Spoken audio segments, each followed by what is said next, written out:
Regresamos a esta primera edición de Radio Análisis, son las 9 de la mañana con 37 minutos. Comentábamos al inicio de este programa respecto de la trascendencia de lo que se va a llevar a cabo durante este día lunes y martes en Egipto, específicamente en Sharm el Sheikh, con el desarrollo de esta COP27, que además va a tener una participación muy destacada de nuestro país a través de la ministra del Medio Ambiente, Maysa Rojas. Ya vamos a estar comentando eso también, pero vamos a hablar de este tema en general y saludamos a la investigadora del Centro de Derecho Ambiental de nuestra Casa de Estudios, directora del Centro de Ciencia del Clima y la Resiliencia, CR2, Pilar Moraga, a quien le damos la bienvenida. ¿Cómo le va, profesora? Buenos días. Gracias por estar nuevamente con nosotros.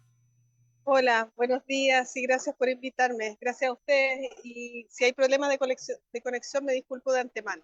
Y una Sí, no, pequeña corrección, Sí. Soy su directora del CR2 y directora del Subdirectora. Centro de Derecho Ambiental. Sí, Ahí ahí está. sí. Se me dio vuelta No importa. todo, profesora, pero ahí Todo bien. Sí, está hecha la aclaración. sí. Sí, bueno, profesora, vamos a hablar respecto de este tema que comentaba que es muy, pero muy importante, pero suele pasar que a medida que se han ido desarrollando estas COP, ha ido cundiendo cierto pesimismo, ¿no? Respecto de lo que se puede finalmente alcanzar con este tipo de reuniones, sobre todo luego de lo que ocurrió el año pasado, donde en realidad para las expectativas que había hubo muy poco de eso que se pudo cumplir. Le quería preguntar respecto de la trascendencia de esta COP27 y sobre todo de esto, ¿no? De cómo existe este desafío de empezar ya a demostrar que efectivamente se han ido logrando avances en torno a este tema. Sí, yo creo que, bueno, la Secretaría de la Convención de la COP, justamente solicitó un informe antes para evaluar en qué situación nos encontrábamos, y ahí, como se puede analizar, hay una parte positiva, que es que gran parte de los países parte, de los estados partes del Acuerdo de París, han logrado tomar compromisos hacia la carbono neutralidad y avanzar en la reducción de emisiones de gases de efecto invernadero. Sin embargo, una pequeña parte aún no avanza en esa mayor ambición, y sumando todos estos esfuerzos estamos con una proyección de un aumento de la temperatura global del planeta de al menos 2,5 grados. Esa es como es un punto de realidad con el cual comienza esta cumbre. Y quizás otro punto de realidad, y que tú lo mencionabas al inicio, es el tema de pérdidas y daños, que es un punto importante en la agenda de estas negociaciones y en el cual la ministra Rojas va a tener una participación muy importante como facilitadora de las negociaciones. Sí, hablemos un poco de eso, profesora, respecto de qué consiste esta mesa de pérdidas y daños, cuál es su importancia y también el hecho de que finalmente nuestra ministra de Medio Ambiente, Maysa Rojas, sea la encargada o sea parte del equipo facilitador de estas negociaciones. ¿Cuál es la trascendencia también de eso? Sí, yo creo que, bueno, tú hablabas de pesimismo, y yo creo que sin tratar de poner adjetivos en cuanto a lo pesimista o lo optimista, yo creo que hay una situación de realidad que es necesario asumir, y que justamente este tema de negociación lo deja claro. Es decir, las negociaciones de cambio climático empezaron en los años 90, cuando todavía había una expectativa de reducir los gases de efecto invernadero y de limitar la temperatura global del planeta. Hoy nos encontramos en una situación muy distinta, en que justamente los impactos del cambio climático están ocurriendo, las pérdidas y daños también, y las negociaciones van a mirar hacia quién asume la responsabilidad de esas pérdidas y daños. Y en concreto, si es que los países desarrollados van a comprometerse a un financiamiento concreto con los países más pobres en esta materia.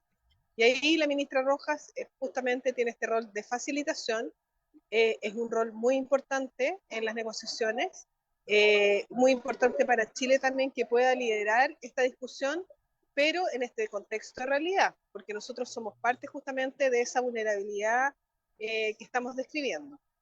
Ujú. ¿De qué forma los países pueden asumir finalmente esta responsabilidad? ¿Qué mecanismos se están evaluando? ¿Qué es lo que se está buscando finalmente? El mecanismo, bueno, son los compromisos nacionalmente determinados a través de la NDC, que los países presentan ante la Secretaría General de la Convención Marco de Naciones Unidas para el Cambio Climático cada 5 años. Esta es una obligación que estableció el Acuerdo de París, y en esos compromisos nacionales se determinan las metas. las metas nacionales. Pero luego de ello es necesario que cada estado pueda definir medidas y acciones concretas para poder alcanzar esas metas, que es lo que, por ejemplo, Chile está haciendo con la definición de su estrategia climática a largo plazo y también con los planes de acción de cambio climático en materia de mitigación y adaptación. Ese es el mecanismo que existe en la actualidad. Por supuesto, el Acuerdo de París también define los mecanismos de mercado, cuyas negociaciones no están finalizadas, pero para ser bien sincera, y esto en mi opinión, es mi opinión, que en el fondo la única forma de alcanzar el objetivo es reducir los gases de efecto invernadero, ahora ya con políticas públicas, regulación y un compromiso de todos, individuos, comunidades, estados, más allá de los mecanismos de mercado u otros que puedan facilitar esas acciones. Ujú. Estamos conversando con la directora del Centro de Derecho Ambiental de nuestra Casa de Estudios, subdirectora del Centro de Ciencias del Clima y la Resiliencia CR2, la profesora Pilar Moraga, a propósito de esta COP27 que se dio por inaugurada ayer. Hoy comienzan ya las negociaciones más formales. Y un dato muy importante que no habíamos mencionado, y es que el hecho de que la profesora Pilar Moraga se encuentra allá en Egipto. Así que le quería preguntar también respecto de eso, ¿no? Porque mucho de lo que pueda ocurrir uno lo puede a veces percibir directamente en el lugar. ¿Cómo ha visto la sensación que hay ahí entre quienes están asistiendo finalmente a esta COP? ¿Cuál es el ánimo que finalmente cruza a las diferentes delegaciones o por lo menos aquellas con las cuales usted ha podido tener algún tipo de interacción? Bueno, yo creo que hay una cuestión muy positiva, es que de hecho, como usted bien lo decía, la COP se inauguró el día de ayer y de hecho estuvo un poco retrasada respecto de la hora inicial. Y esto fue porque hubo una primera negociación que fue definir la agenda. Y en la agenda uno de los temas cruciales era el financiamiento para el mecanismo de pérdidas y daños. Y eso finalmente quedó incluida en la agenda de negociaciones, es decir, podría no haber estado. Y este elemento, claro, es muy importante porque estamos reconociendo cuál es la realidad actual y las negociaciones se abrieron a la posibilidad de que los estados desarrollados adopten compromisos en la materia. Eso es algo muy positivo, pero también es una nota de mucho realismo, de que el cambio climático está aquí, los impactos se están generando y esto solo se va a profundizar. Y en el fondo es necesario que nosotros miremos el futuro en este contexto y que definamos nuestros modos de vida, nuestras políticas públicas y todo lo necesario, considerando que el cambio climático es una condición de borde de nuestras vidas. Ujú. Profesora, ¿resiste la situación actual una COP con resultados similares a lo que pasó el año pasado o se necesitan este año sí o sí avances sustantivos respecto de lo que ha pasado anteriormente? Bueno, yo creo que el año próximo realmente es un año crucial, ¿ya? Pero este es un punto intermedio, porque es ahí donde vamos a tener este balance global con los esfuerzos que realmente hicieron los países. Por lo tanto, lo que sucedió con este preinforme que se entregó a la Secretaría es una luz amarilla respecto de que los países requieren tener una mayor ambición. De hecho, Chile ya anunció la revisión de su NDC hacia una mayor ambición, a pesar que nos estamos adelantando un poco en los plazos. Y yo creo que esa luz amarilla era justamente para incentivar a que los estados en esta COP, durante esta COP, puedan comprometerse a una revisión urgente de sus NDC en miras a alcanzar o definir compromisos de mayor ambición en miras al 2023. Ujú. Profesora, hay también mucha expectación respecto de este tipo de conversaciones porque sabemos que no solamente son instancias en las cuales los representantes gubernamentales o de Estado están presentes, sino que también son instancias donde la sociedad civil, representantes del mundo de la academia a nivel mundial pueden intercambiar posturas, ideas, apreciaciones respecto de este tipo de temas tan importantes. ¿Cómo ve ese diálogo, esa interacción, tomando en cuenta además las responsabilidades que usted tiene en el ámbito académico y cómo eso puede derivar en una mejora por ejemplo, la forma en la cual este tipo de temas se ve desde el punto de vista de la academia o incluso desde el punto de vista de las políticas públicas?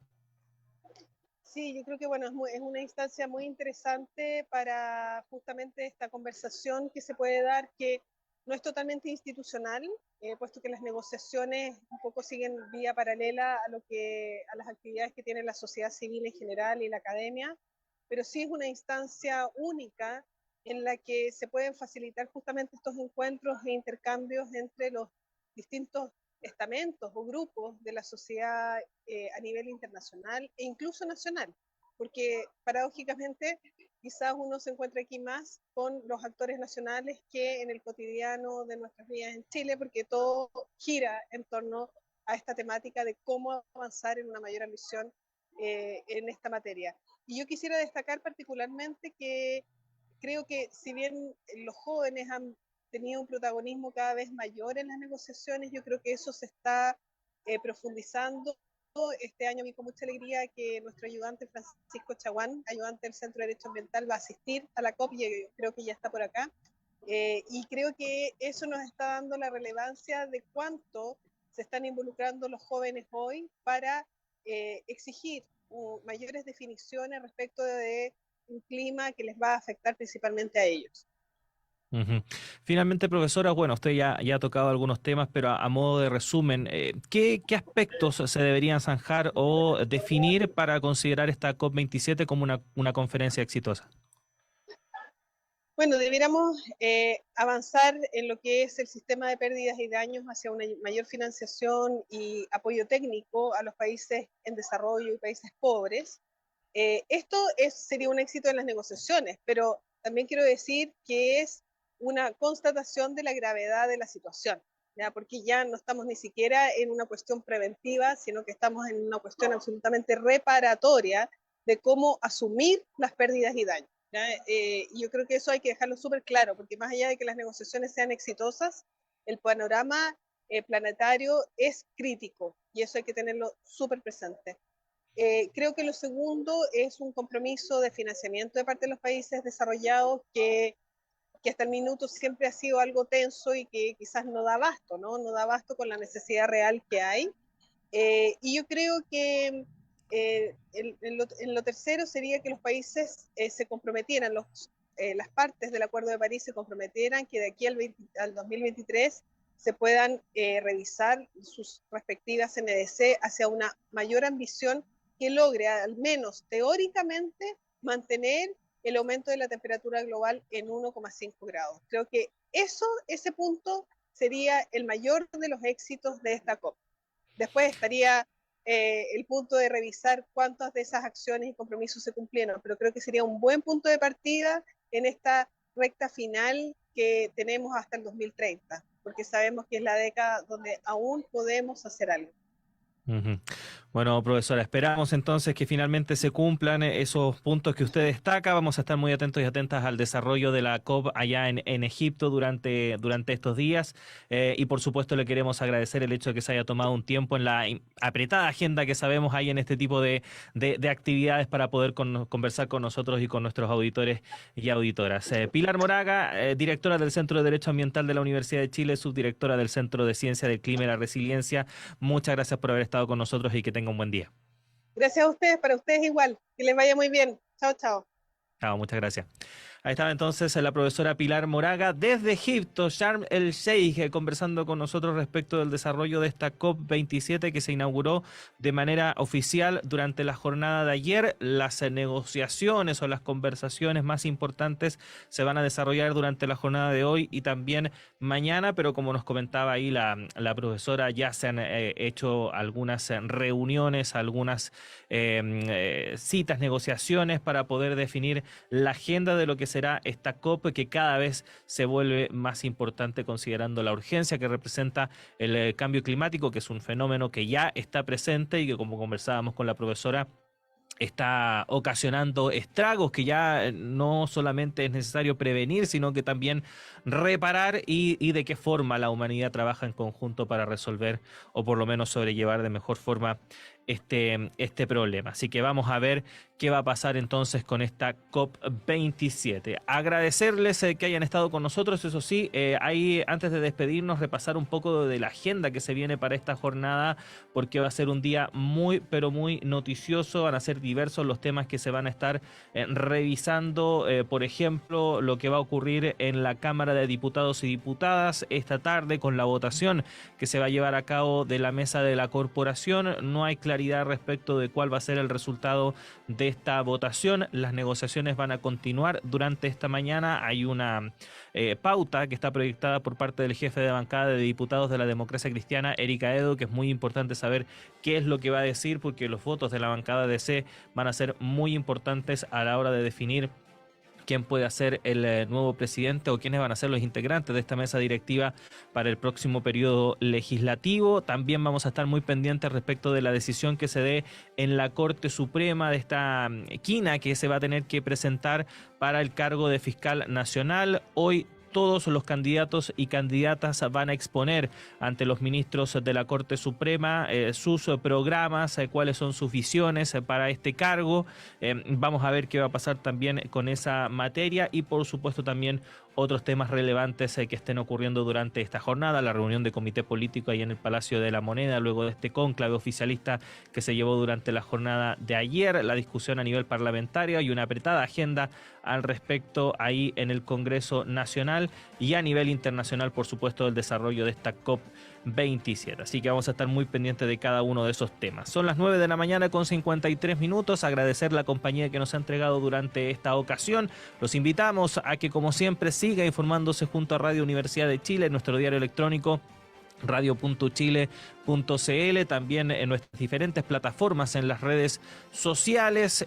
Otras materias también podrá usted revisar en nuestra programación. En breves minutos llega Antonella Esteves y Semáforo para continuar aquí con la 102.5 FM, pero siga también junto a la red de radios que piensan y al canal de televisión UChile TV. Nos reencontramos mañana a las 7 en punto. Gracias a todo el equipo de la radio. Que estén muy bien.